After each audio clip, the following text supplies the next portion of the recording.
viśokā jyotiṣmatī.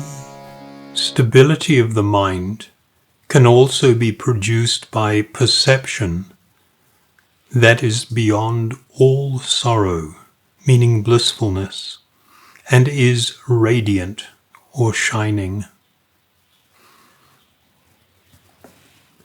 So this sutra may appear to be somewhat abstract and lead people to speculate upon its meaning.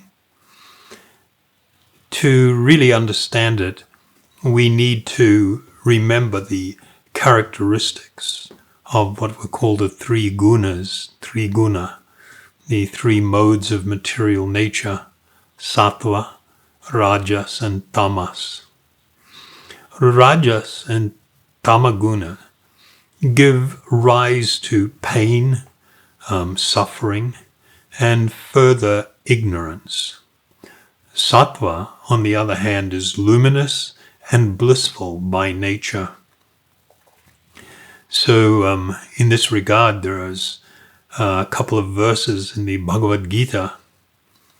O chief of the Bharatas, when there is an increase in the mode of passion, the symptoms of great attachment, fruitive activity, intense endeavor, and uncontrollable desire and hankering develop.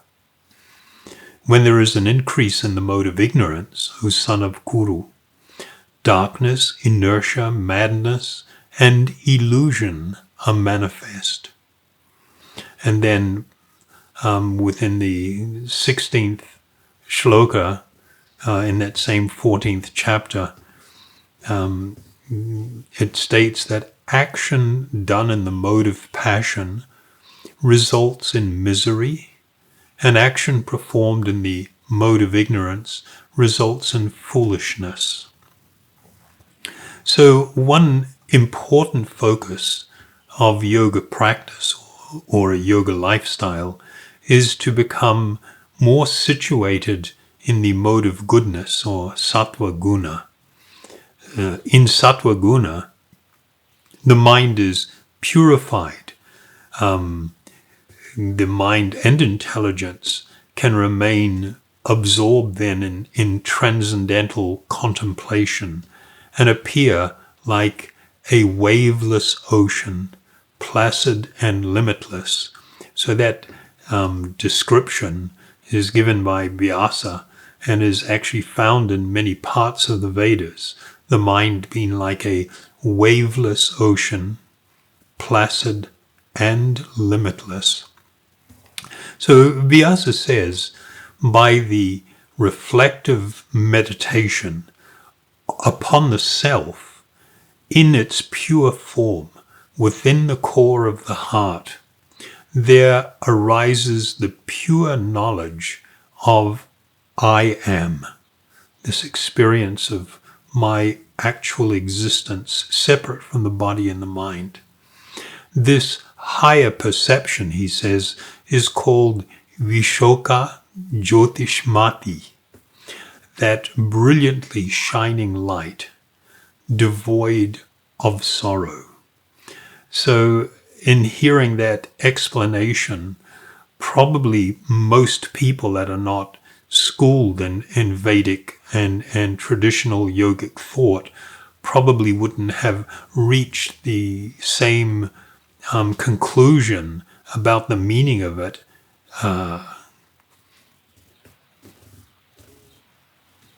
unlike Vyasa in his explanation.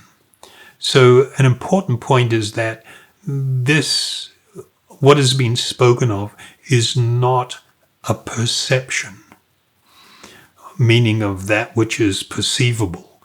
It's material objects and things that are perceived by the senses, but rather this is an experience of the existence of the actual self.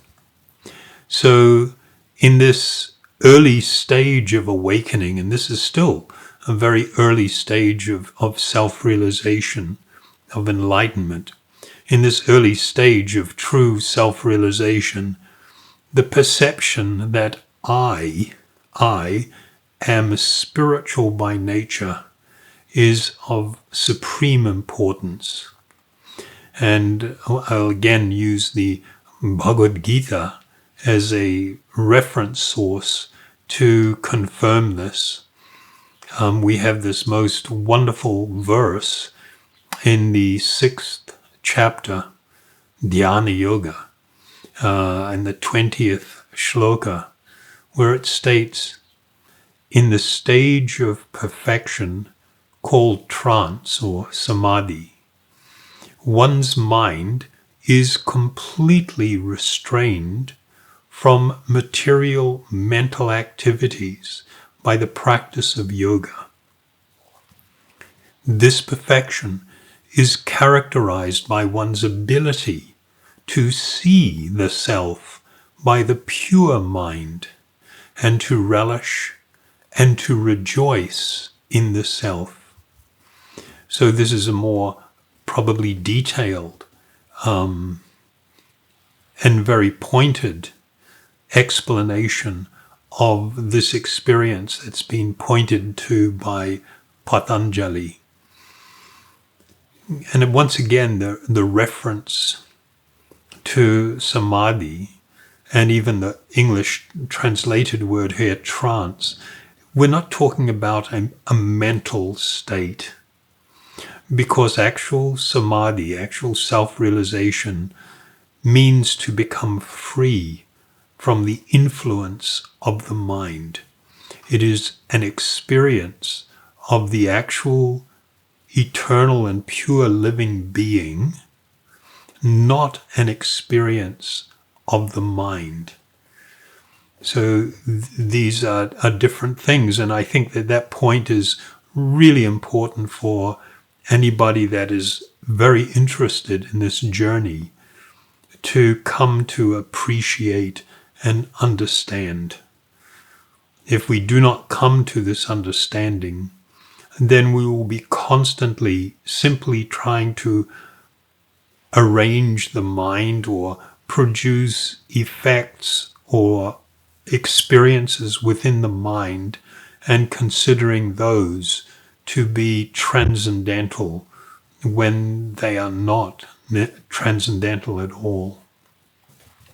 And that point we of course referenced many times in the explanations or our commentary related to some of the previous sutras. Thank you very much.